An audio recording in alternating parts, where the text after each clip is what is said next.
All right, here we are. We're Everybody here. who's watching, Trent Zimmer here. I've got my We're everybody here. who's watching, Trent Zimmer here. I've got my great friend and above average loan officer, Karl Farasyn.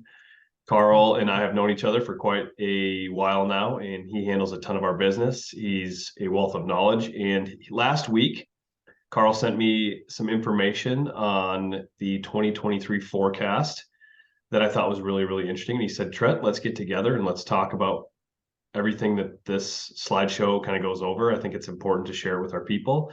And I thought it was a great idea. So, Karl, give your quick who's Karl Farasyn in like less than 1 minute, and then we'll get going. Perfect. Yeah. So as Trent mentioned, my name is Karl Farasyn. I'm a loan officer here with Luminate Home Loans, which is based in Minneapolis here. Yeah, so we just got some information on the 2023 forecast, and we're excited to share it with you. Horrible recession coming, right? Yes, awful. Doom and gloom only. Okay, I'm going to pass the host off to Karl, and Karl, you can share your screen, hopefully. Oh, you know what? I don't know if you're going to be able to. I might have to open the slideshow on my computer. Yeah, if you got it open on yours, you can do that. All right, let's see here. Now I'm gonna have to find it. Oh boy. There we go. Luckily, I'm so prepared. I'll just have to fall through. I'm actually not that prepared. It's all good. All right, we got it. Here we go. So, Karl, I'm going to just go through this at whatever pace you want me to click through. You just say next. And for anybody who's listening to this, if you're not watching, I think you're going to get just as much value from this. We're going to really try and explain very simply what we are looking at here on the screen so that you can get an idea of what's going on as well. But otherwise, feel free to find this on the YouTube channel as well. And we'll have all these slides are going to be published for you to see. So, all right, I am going to share my screen. Pull up this slideshow. There it is. How's that, Karl? You got a good view on that? I sure do. All right, beautiful. This is All brought right, to us by so Luminate Home Loans. Here it is, 2023 forecast. Without further ado, Karl, you take over. This is your show. awesome. Yeah, so the first slide is basically the three most searched terms on Google are rates, housing, and recession, which was on the first slide there, and inflation forecast. So that's kind of what we're going to touch on today, and we will go to the next slide. You know what's really interesting is anytime I talk about recession or post a TikTok about recession, it always gets the most views. Yeah, I mean, people are just searching that, and I think For sure. they It's like they want to hear it. ultimately know more information about what a recession is. All right, moving on. All right, so here we have a tweet from a very large media outlet that basically is kind of talking about, you know, the value and the equity that homeowners have lost since May. Basically saying that homeowners on average have lost, you know, 1.5 trillion in equity since May as home prices continue to drop. So we kind of dug a little deeper into this. And if you want to go to the next slide. So is this tweet taking every homeowner in the country US, yep. and just saying that 1.5 trillion in equity has been wiped out because of a declining market? Correct, yep. Okay. Moving on to the next slide. So we took this same media outlets tweets from, you know, numerous tweets from over the last 7 years. And Trent, as you can kind of see what's on the screen, you know, dating all the way back to October 2015, where they had a tweet saying housing today, a bubble larger than 2006. Going into August of 2016, we are in a new housing bubble and so forth throughout the next several years.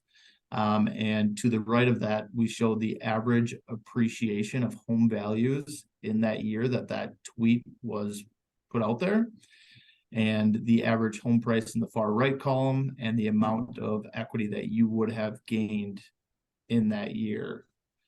So basically what we're kind of looking at here is if you were to listen to, you know, this media outlet or whatever news you're reading out there, you know, over that 7-year period from 2015 to now, which is, I guess, now 8 years or coming up on 8 years, you would have lost out on average of $222,000 in average equity, which is, mind blowing. I mean, that's just crazy to think about.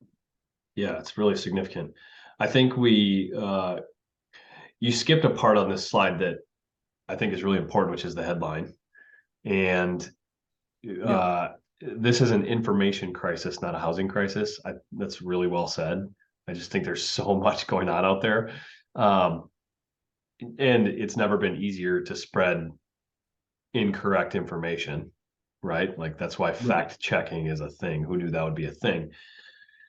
But it's funny because I remember if you're not watching, if you're listening, we have different headlines from every year going all the way back into 2015. So we got 2015, 16, 17, 18, 19, a second one from 2019, and then one from 2021.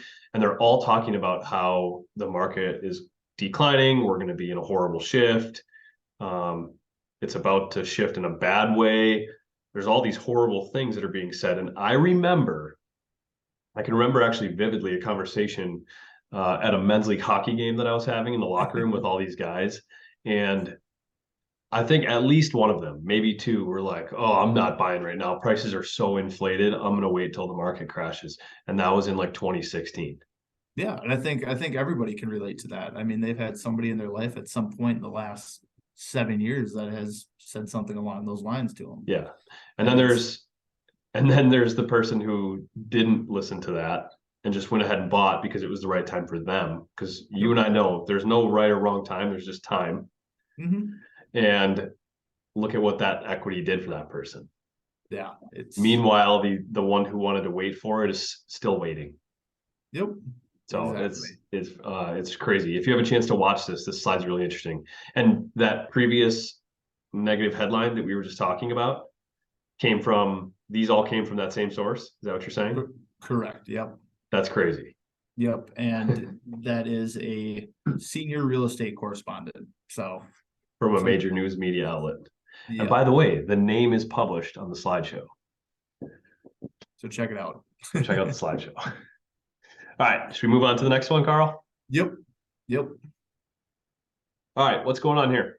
So basically it's talking about so there's a recent survey done that Fannie Mae put out there. Obviously it was a smaller sample size, just select few in this survey, but it still kind of speaks to you about, the confidence in current buyers or people that are trying to explore this market. People who believe that it's a good time to buy has decreased from 19% to 16% over the last year. So people that think it's a good time to buy has gone down. And home price expectations, people who believe that home prices will go up in the next 12 months, has decreased from 32 to 30%. So people think that home prices are going to keep going down, basically. People who believe that mortgage rates will go down in the next 12 months has decreased from 9% to 6%. So that number is still pretty low. People still believe that mortgage rates are kind of going to decrease over the next year, and we'll kind of get more into that over these next couple slides too. Okay, sounds good. I'm just sort of reading this stuff for those that are listening or watching. I'm now just looking at a lot of this stuff for the first time too, so I'm sort of picking this apart as I glanced at it when you sent it over the first time. Yep. But I'm taking it in just like the people who are looking at it for the first time, essentially. So I'm sort of just digesting this, and what I just mentioned on the last slide when I said good time versus bad time. Yep. There's just time. Something really, I think of something really interesting when I read that first line, and it's every time I log into my MLS app on my phone. It's an agent specific app. Yep. I think like once a quarter, it asks a question. It says, how do you feel about the current market? Pessimistic or optimistic? Yep. And I don't usually answer that question. Sometimes I will, sometimes I won't. But if agents are hitting pessimistic over and over and over again, and the data is showing that agents are pessimistic about the market, that's what the people are going to think about the market. That's another headline too. Yeah. So we have to be really careful because here's the thing with real estate. I'm maybe going down a little bit of a rabbit hole here, and we need to move on to the next slide. But there is no good time or bad time. There's just a right time for you personally. You'd Yep. agree with that, Karl? I would 100% agree. All right. It Should we move on? Yep. Okay, what do we got here? So basically, the one of the biggest driver for mortgage rates is inflation data. So what this slide is kind of showing is the correlation between mortgage rates and inflation over the last, 4 or 5 years here. So you look at the CPI data, which is that red line that you see on the screen there, Trent, and the 30-year fixed mortgage rate. So as soon as inflation goes up, you can kind of see a little bump in mortgage rates as that line kind of goes. This middle screen, or this white line that you kind of see that says QE, quantitative easing period, is kind of when the Fed started to rig the game, when they just started buying trillions of dollars worth of bonds, which kind of artificially kept rates low. And that's why rates were so low over these last couple of years. So when they stopped rigging the game, you can see in January of 2022, when they stopped buying those trillions of dollars worth of bonds, mortgage rates just skyrocketed. And that just kind of started to match up again with where the inflation data was reporting. So you can see those lines are starting to kind of correlate again now as we're seeing the Fed not rigging the game anymore. But you also see that inflation report is starting to kind of trend downwards, which again, you can look at the mortgage rate one and it's starting to trend downwards as well, which is a good sign. Yeah, so that's good news, right? Things are starting to cool off a little bit. Yep. I mean, if you're not looking at this, if you're listening, this graph takes a 45-degree spike up and to the right. That's hockey stick growth, is what they call it. Yes, it is. When they stopped that quantitative easing in January, it just skyrockets. It's funny. Because obviously as a real estate agent, I don't really look at a lot of this data. This is probably just stuff you geek out on. But I remember back when I look on the far left of this and I look back at like 2018, 2019, I remember thinking back then, and the common conversation then was like, you better buy now because rates are going to start going up and even more. Yep. And then they did the complete opposite. They actually went down, but if you look at why, it makes perfect sense. Yep. The Fed just completely rigged it. It's all, wow. Right there. Wow. Yeah. What a crazy time that was in the market. It was. Want the next slide? Yes. Next slide. So it kind of falls right into what we're talking about there. Yeah. So when you're looking at the CPI data, it's taken over a 12-month period. So what that means is, and why we think it's going to keep trending down. So if you look at the screen trend, you go back to last November where it's 0.5%. Yep. And this November was 0.2%. So this November is kind of replacing that last November in that 12-month, total price index. So you're replacing that 0.2% with a 0.5%, bringing it down 0.3%, which then, takes that current 6% over that 12-month period down 0.3%, if that makes sense. I know that's a lot of numbers being tossed around right there, but that's, the best way to explain it. So if you look after that November, look in December, January, and February, those are all some very, very high numbers from last year that had high inflation reports. So if we start getting these low inflation reports, which December already came out from the time that we're making this video, and that was down, in January, that hasn't been released yet, but we're predicting it's going to keep going down. You're replacing some of those high numbers from last December and January and bringing the total annual CPI data down, which is just going to then drive rates hopefully down if they keep correlating and we don't get any big surprises here in the market. I have zero commentary for this because this is so out of my pay grade. I'm glad that you understand it. But what does stick out to me though is that thing at the top that says currently 6% year over year. Yep. So tell me what a normal number is. So usually they want to see that number around 3 or 4%. Okay.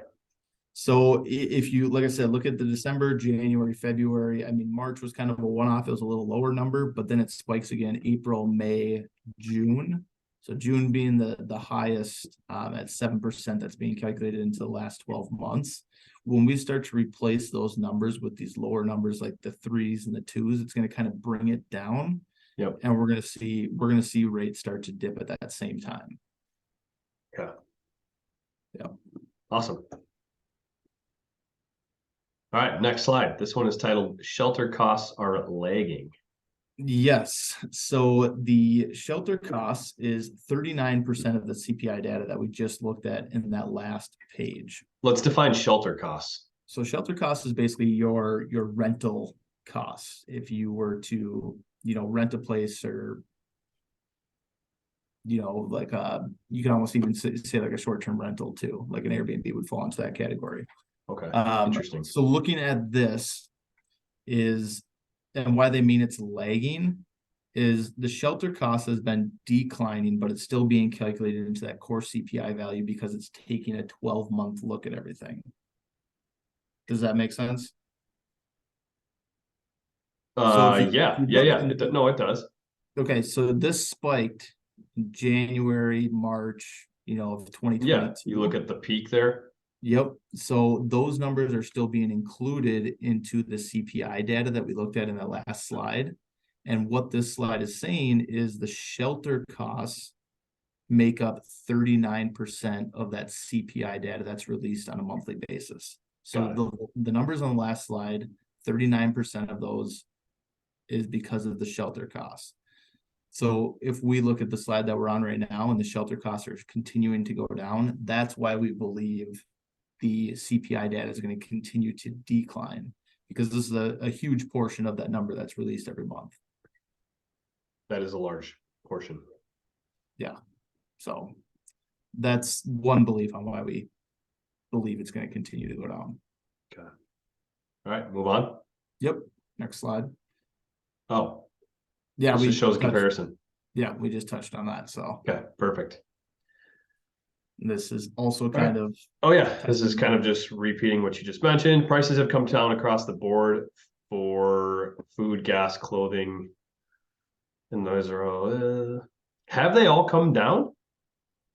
According to MBS Highway, yes. They're trending down is what this is kind of indicating. The only one that I've kind of really noticed is kind of gas is kind of. I was going to say the same exact thing.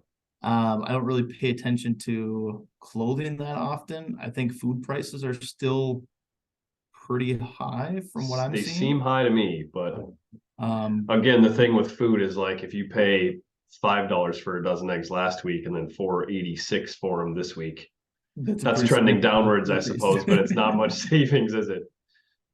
Yeah, but according to this, I mean, it says they're all trending down. Like I said, the only one I've noticed is gas. Yeah. But all right. Yeah, kind of touched on the same thing there. All right, here we got the 30-year mortgage rates versus 10-year treasury spread. Talk to me about this. Yes. So looking at this slide, all those red arrows that are kind of, showing a gap in certain time periods. There's usually a normal spread of about 175 to 200 basis points.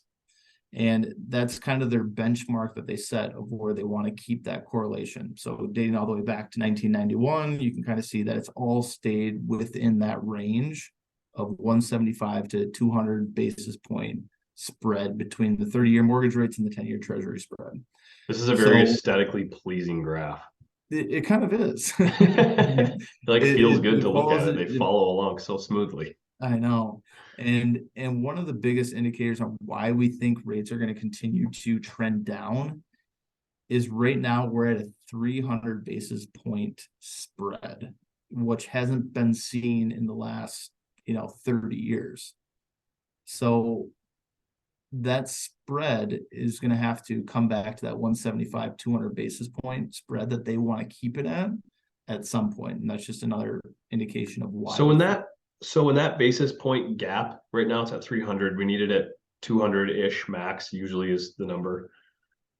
What does that actually correlate to in consumer savings on the interest rate? What does that look like? 100 basis points. So it's not really, it's more on the servicing side. Okay. So what this means and why there's such a big spread right now is the servicers are basically saying, hey, all these consumers that are buying right now, there's not much money to be made because we just think they're going to refinance down the road. So they're kind of keeping that spread higher right now to kind of combat that on their end, if that makes sense. They're probably right. Yeah, so it's not really a direct correlation to what the clients are seeing on their end. It's more back end stuff with that. Okay, got it. Interesting. Yeah. All right, move on. Yep. Spread is narrowing, just some highlights. All right, moving on. Recession coming, living off credit cards and savings. Now, when we were sort of off the record before we started recording, Karl and I went to this slide and talked about it for a little bit. This one's interesting. Yeah, this one's was kind of mind blowing to look at. I mean, it's the amount of credit card debt. So it's a graph for you people that are just listening. It's a graph that shows from January 2018 to July of 2022, and it kind of basically shows a line of what the average credit card debt is. In billions. It's the billions of US dollars. So it's taking the country as a whole. And at peak 2020 of right before COVID happened, we had credit card debt of about $860 billion. Obviously when COVID happened, people weren't going out to eat. People were kind of hunkering down, staying home. There was some checks that were sent out that helped some people. That credit card debt basically goes straight down. And the lowest point it was at was 740 billion. So it basically dropped 120 billion in 6-7 month span, which is kind of crazy and great to see. But ever since that decline that hit that 740, it's been on a steady increase, and right now we're currently at about $930 billion in credit card debt.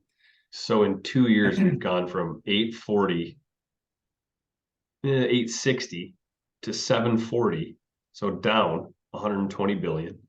Yep.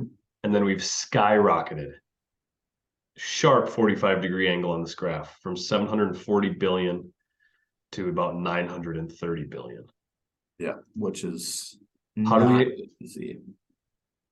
No, and actually, you know what? It's like when you look back at it's like paying student loans, kind of like it feels good to see that dip, doesn't it? It's like, oh, Yep. sweet, we did a really great job. And then you just look at the next year and you're like, what happened? So what's our explanation for this? Do we have one?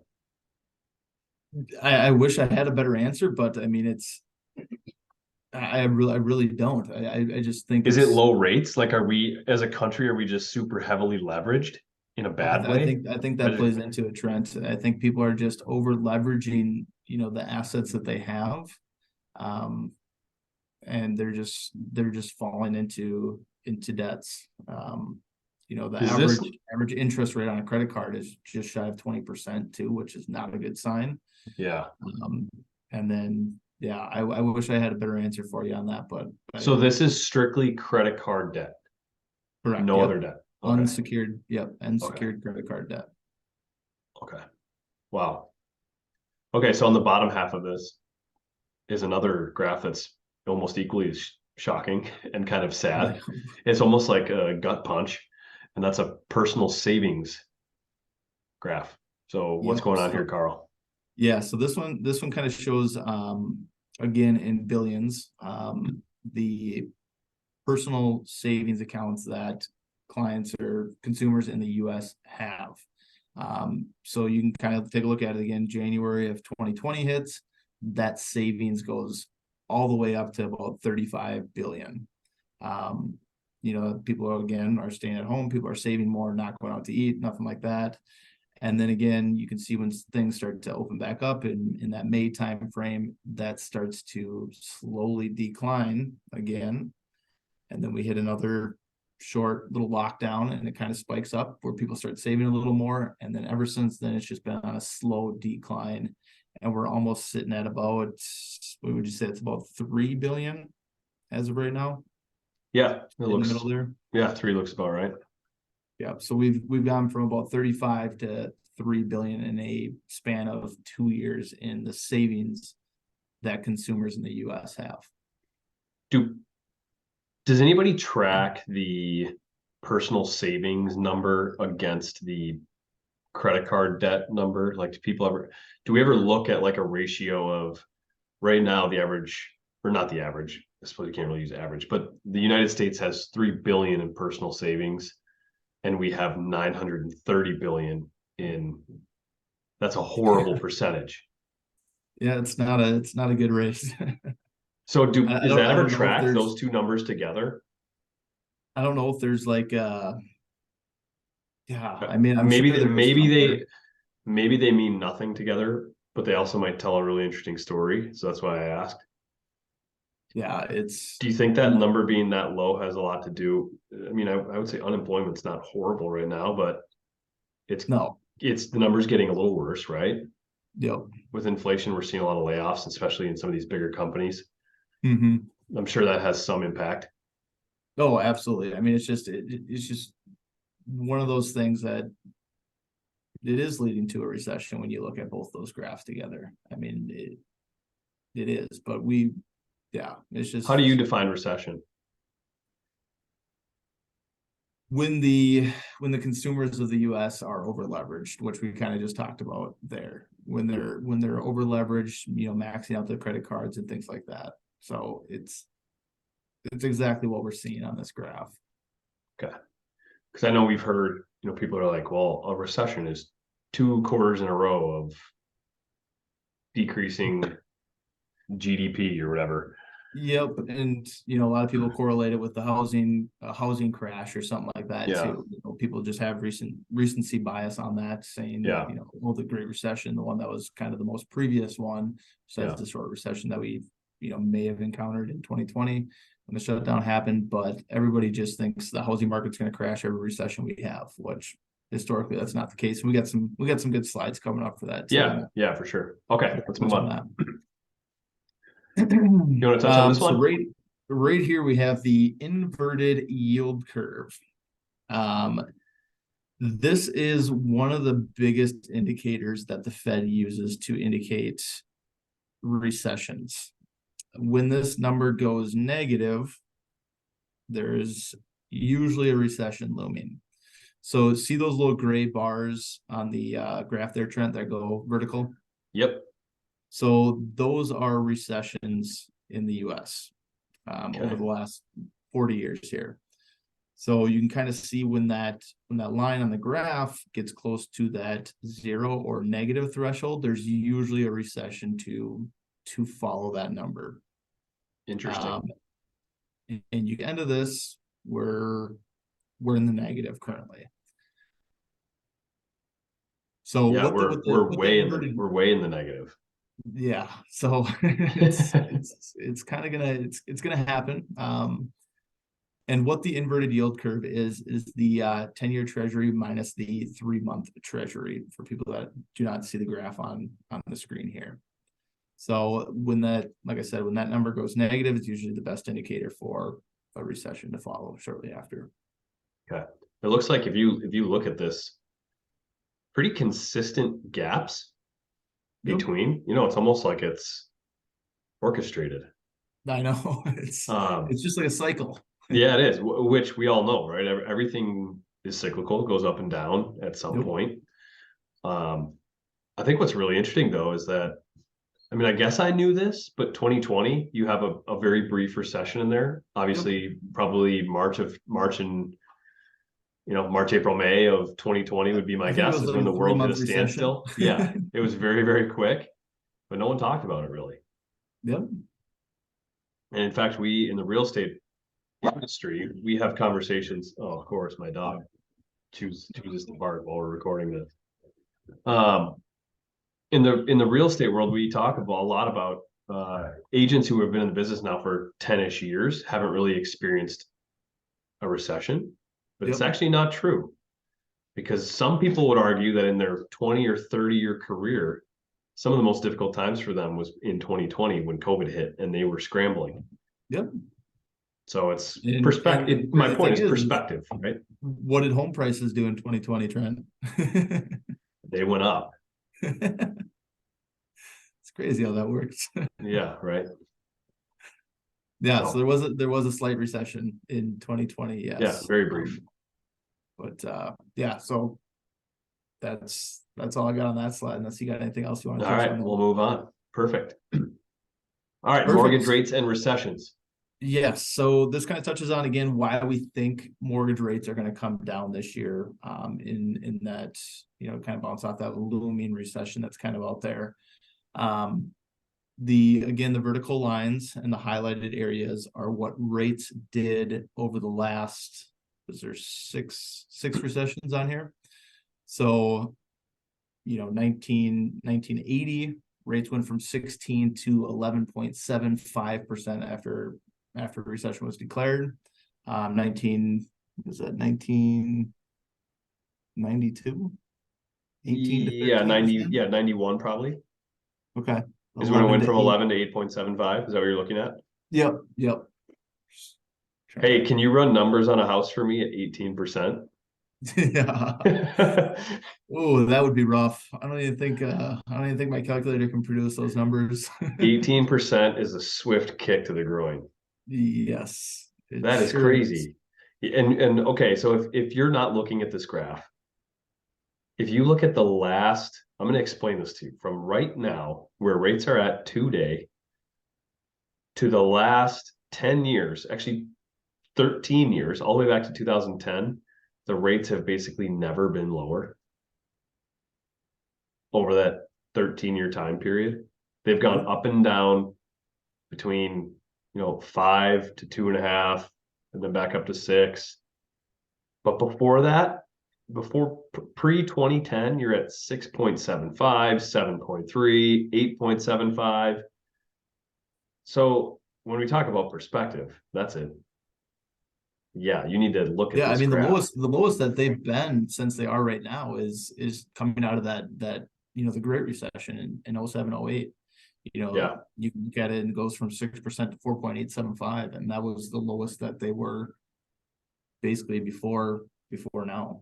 I yeah. mean, Crazy. Yeah, this is a very interesting chart. yep. All right, So moving on. Housing stays strong through recessions. Oh, yeah, this so this stuff's from goes the with Case-Shiller Index. so this goes with the recency bias that everybody associates the Great Recession with, basically home prices drastically dropping, Yeah, or crashing, or the housing market crashing. But again, you got the recessions and the vertical lines there. The graph is the average home price.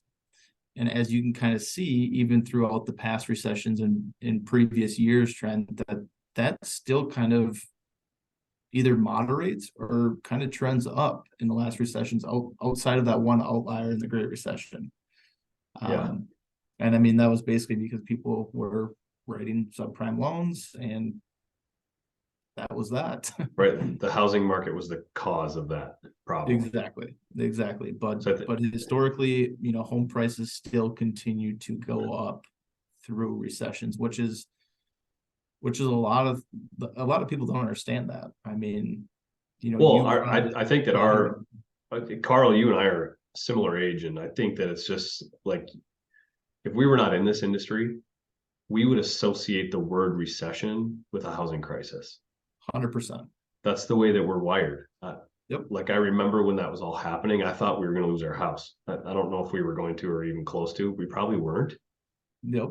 But I remember when that was all happening, I'm like, well, when's it going to be us? Yeah. And so now I think we all think that this means housing is going to take this massive hit. And if you look at the last, well, how many are on the screen? 1, 2, 3, 4, 5, 6, 7, 8, 9 recessions. One is a clear decline, which is the most recent one we're talking about. It's the Great Recession. There's nothing great about it, except that it was massive, I suppose is why they use the word great. Dun, dun, dun. Dun, dun, dun. But if you go back to, I mean, you'd have to go all the way back to the one in like 1960 something to see even a plateau. Yeah, and that It's a was slight decline, maybe. but everything else is trends upward. Yep. Everything else. So that's 8 out of the 9. We'll call it 7 out of the 9 to be conservative. Yep. 7 out of the 9 last recession saw increase in home prices.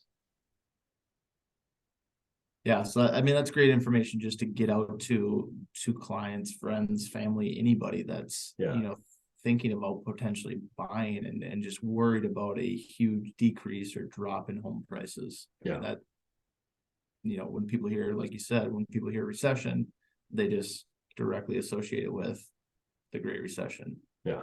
Well, everybody wants to buy at the bottom, right? Yeah.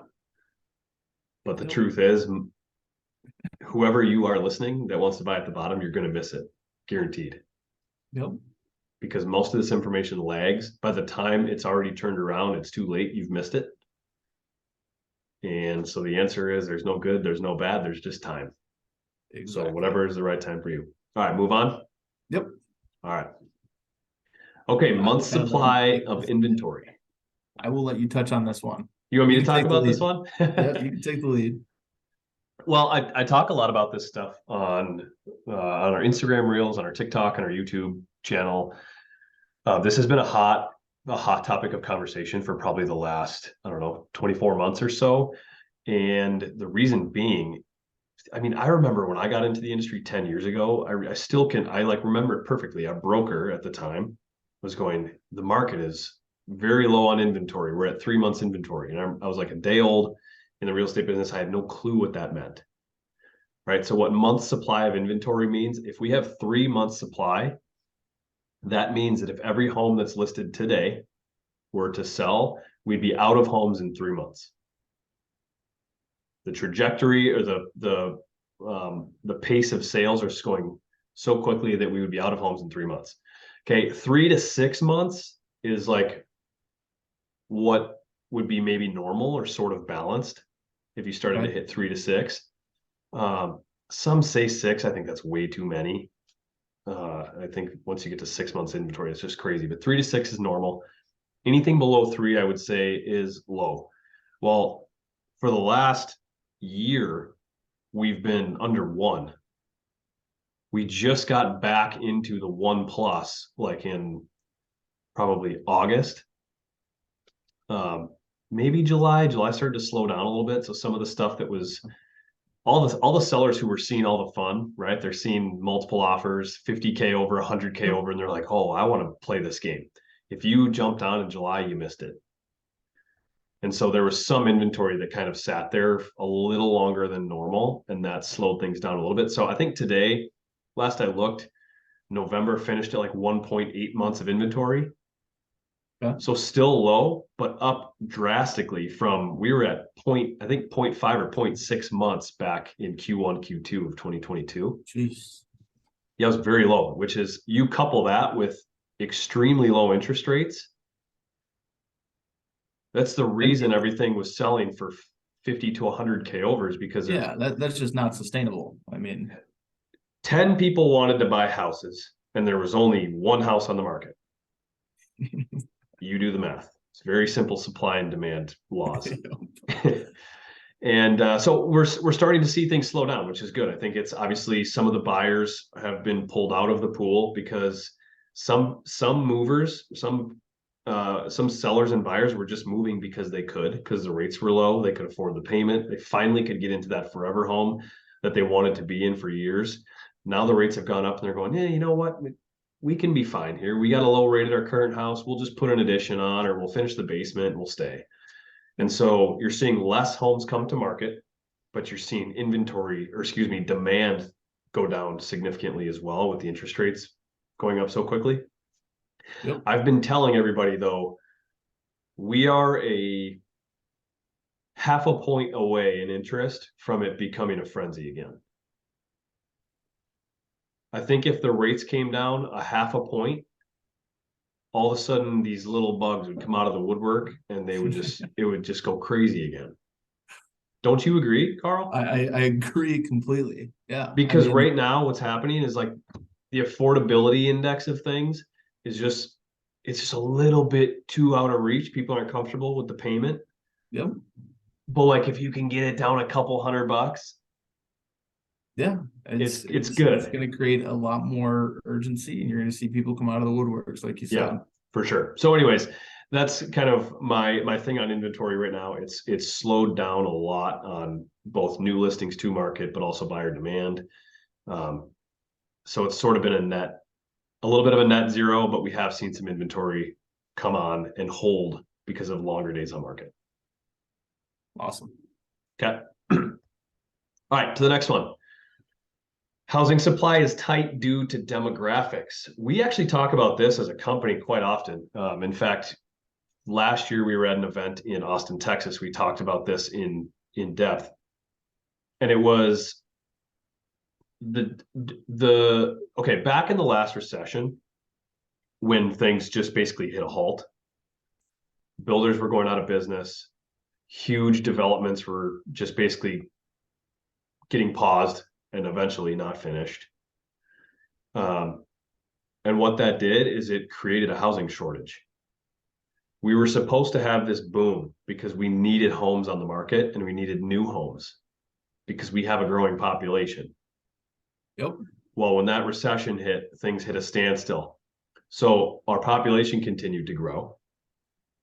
But guess what didn't grow with it? Our homes available. And so now you fast forward 10 more years, we have all these people who need homes and they don't have homes to go to, which is why you saw in the last 2-3 years this insane new construction boom across the entire country. We were seeing some of these major builders. You used to walk in. I remember, even 5 years ago, you would walk in, you'd talk to the salesperson, you would schedule a time to sit down with them and the client. You'd go through the build process. You'd get to pick your light fixtures and your door handles and the carpet you wanted. And did you want stone on the front or no stone? And instead of a shower, you wanted a shower and a tub. And you were able to do all these things until one day, and I think it was right around COVID. I remember walking in and going, "Hey, I've got somebody who would like to sit down and build with you." And she's like, "Well, we're not taking builds anymore. We're just basically picking out all the finishes. We build them and then we sell them." That's how fast crazy. that's how fast they were selling. You didn't even get to pick your carpet. You didn't get to pick the color of your cabinets. What you see is what you get. Exactly. It was like buying out of a catalog. But it worked, and they sold tons of homes. Entire communities, 300 homes would sell that way because the demand was so high. So when we look at another reason why housing most likely won't suffer, and I never want to say anything for certain because I'm not I don't have it all. I don't have all the answers. If I did, I'd be on a beach somewhere and you would be with me because we'd talk about things like this and we would go drink Mai Tais in Jamaica together. But the truth is, nobody really knows. But this data tells us that there's going to continue to be a demand for homes for quite some time. Yep. Simple. Yeah, I mean, like you said, we're just kind of being the messengers with the data. Yeah.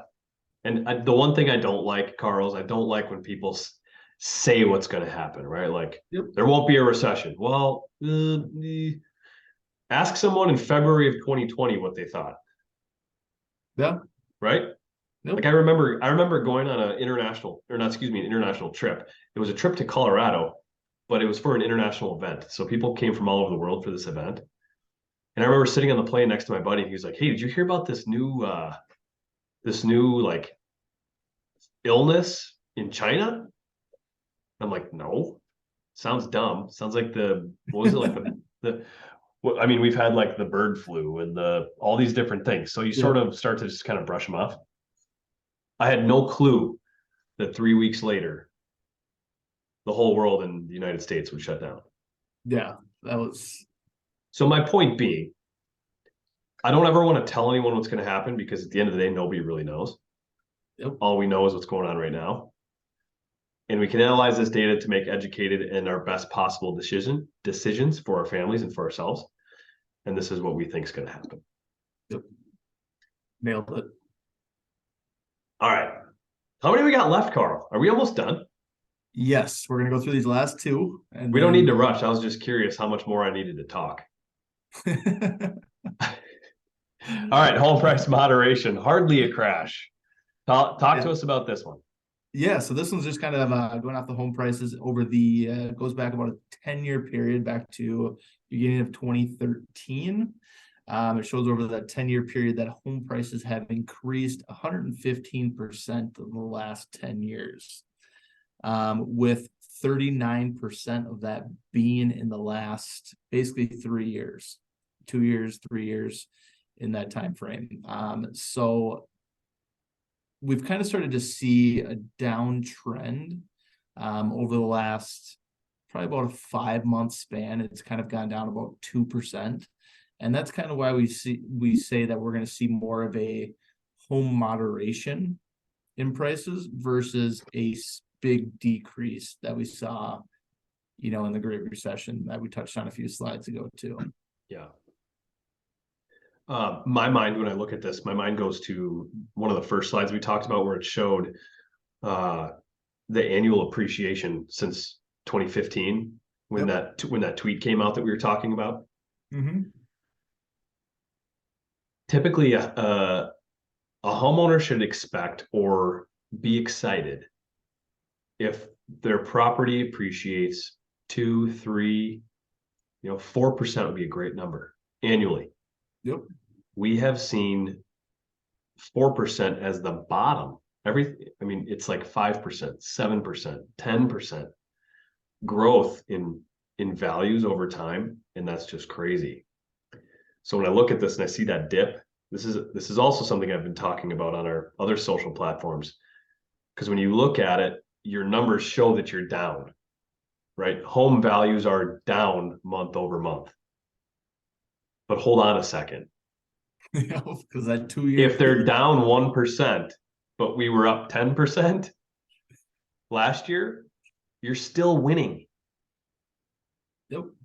Yeah. So you got to understand. Just putting it into perspective like that too. And I think that's a great point, Trent, is, since we're down, 2.5% these last couple of months, but we've gained 40% over the last 2 years. I mean, that's still an astronomical number. It's wild. It's absolutely insane.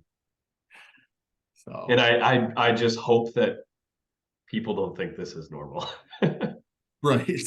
You can kind of see in the graph, it's more of a gradual those other years, and then I can see it. I can see it right now. I'm going to be selling homes to my clients' kids, and they're going to be like, my mom said that when they owned a house, it appreciated 39% in just a few years. Did mine? Why didn't mine, Trent? Yeah, why didn't mine appreciate 39%? All right. Is there more pieces to this? Do you want me to click forward? Yeah, you can just click through it and get to the get it all up on the screen. Yep. And then all right. So for anybody who's listening, we have basically a breakdown of affordability from last year, this year, and next year. And then I'm going to let Karl do the rest. Yep.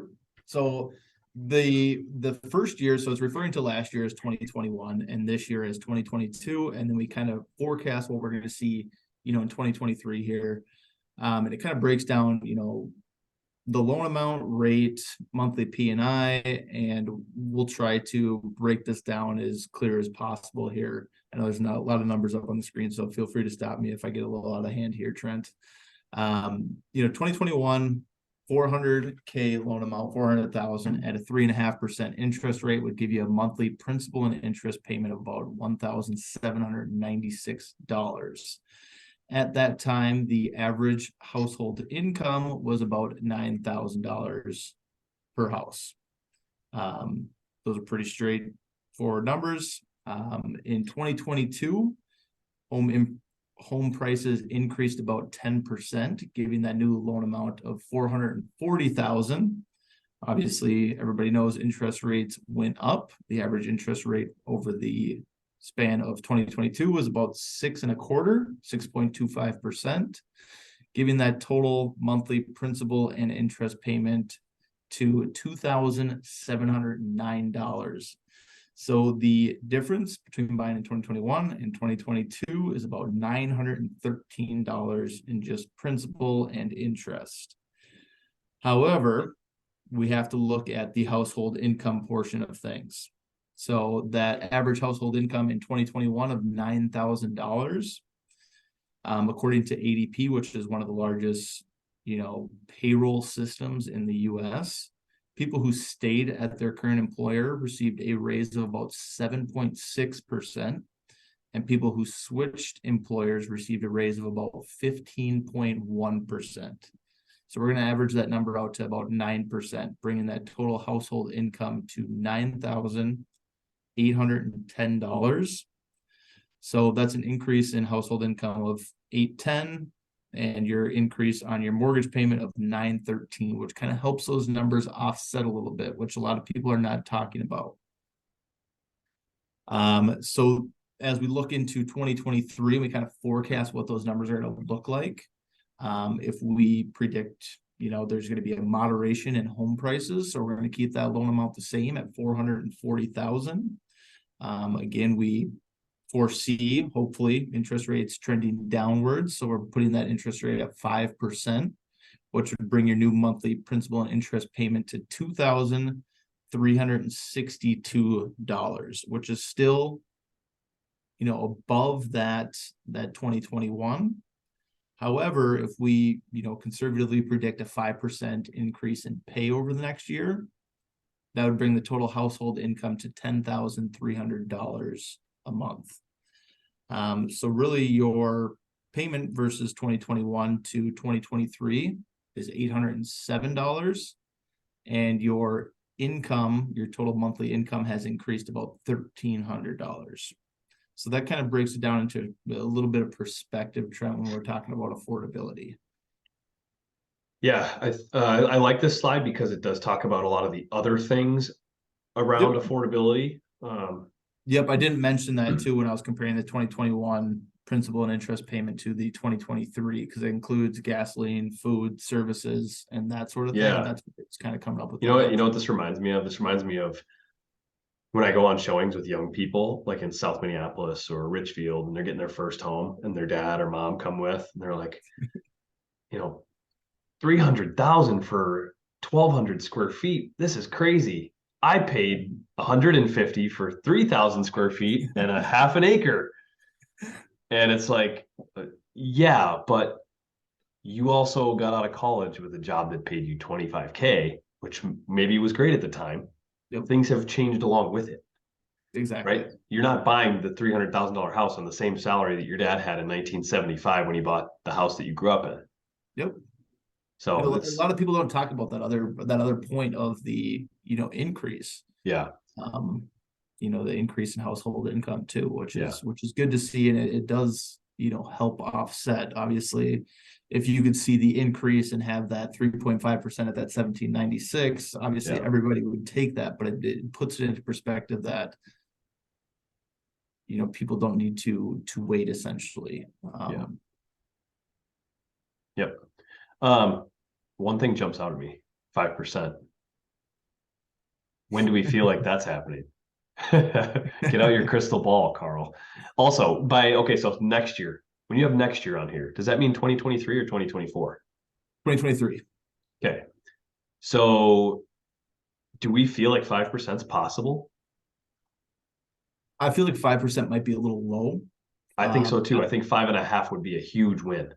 I think we'll be closer to that 5.5 probably before summer, Trent. Okay.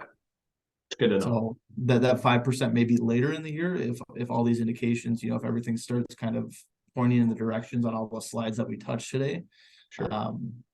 But again, that crystal ball is, we could be sipping Mai Tais in Hawaii somewhere, but all right, this is just personally what I believe that the data is kind of pointing to, and I think we'll be at mid fives come summer, with it having the possibility to trend down even further later on. Okay. All right. You really put me on the spot there, didn't you? Oh yeah, for sure. Yeah, you have one chance to tell everybody what the rate's going to be. We want to rate now. Yeah, right. All right. Housing forecast. Hit these bullet points. We've got some bullet points in front of us. Yeah, so just lower inflation, recession like slowdown, incomes increasing to help affordability, which we kind of talked about on the last slide. Very tight inventory environment, and rents are still going to be expensive. Yep. You know what's a great hedge against inflation? What? Real estate. It sure is. It sure is, because You got guess any what? data that backs that up? I'm sure I have it somewhere. Otherwise, we could go back a few slides if you want. We could pull some of that, but rent's going up, right? If you're the owner of that property, your rent's going to continue to go up. Rates are super reasonable. Very tight environment for inventory. It's going to mean rates are going to, or excuse me, your values are going to be up.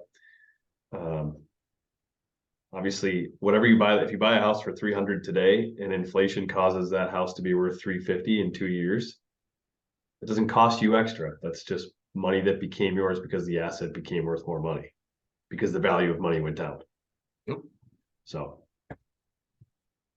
one last note on here: low single-digit appreciation for most of the U.S. with a pickup in activity.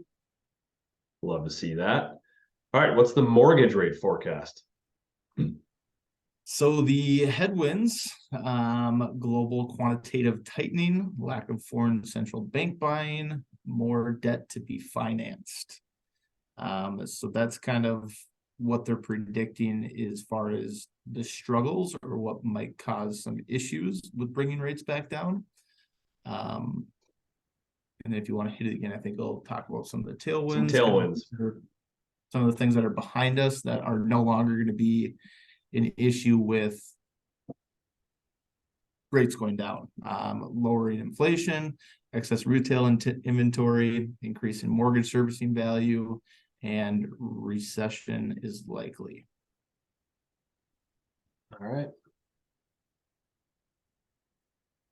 30-year fixed mortgage rates moved near 5% during first half of 2023. And this is where you heard it here first, ladies and gentlemen. And this is where I jump in and say this is MBS Highway. Data from MBS Highway.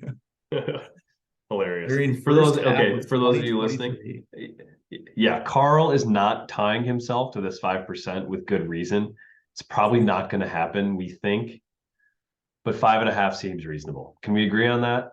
I agree. I agree with you. I'm not saying it's likely. I'm saying it's reasonable. I hope we see 5%. That would be amazing. That would be amazing. They can go down just as fast as they went up. Totally. And did they go up fast? They sure did. So time will tell. Yep.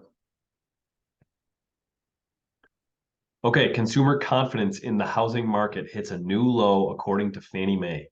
I think this just might be a repeat slide. Is it? Yeah, this was one of the ones that we talked about. Yeah, it is a repeat slide. All right. Okay, we're done. So I'm going to stop sharing my screen. We can just debrief here. Really good stuff. Thank you for sharing that with me and sharing it with our people. If you guys have any questions, comments, obviously you can go to YouTube and watch this. That's probably going to be your best experience because you're going to be able to visually look at the slides and the things we're talking about. Plus you're going to see Karl's beautiful face. Although where'd your mustache go? That's still kind of there. Well, it's beard. It's like my beard. I'm cheating. Yeah. Karl used to have the most beautiful mustache. We'll bring it back for the next video. All right, sounds good. We'll hold you to that. If rates hit 5%, I'll bring it back. That is genius. All right, if rates hit 5%, Karl's going to grow the biggest stash with wax tip ends. Oh, I will if they go to 5%. Okay, sounds good. Yeah, if you guys have questions or comments, find us on YouTube. That's going to be the easiest way. Otherwise, this will be on our podcast as well. Karl, you can share this wherever you want on all social media platforms, whatever you want to do. And thank you guys for hanging in there and watching. I know some of this stuff can feel a little boring, especially to somebody like me. I'm just not a big fan of numbers, Karl. I got to be honest. Yeah, I enjoy them. You're a numbers guy. That's why we get along, because you do the numbers and I can do the rest. So, all right, Karl, you got anything else you want to add here today? I got nothing. Before we wrap up? I appreciate you having me, though. I appreciate it. Well, let's make sure we do this again, and we'll talk to you guys soon. Perfect. See you, Karl. Good one. See ya.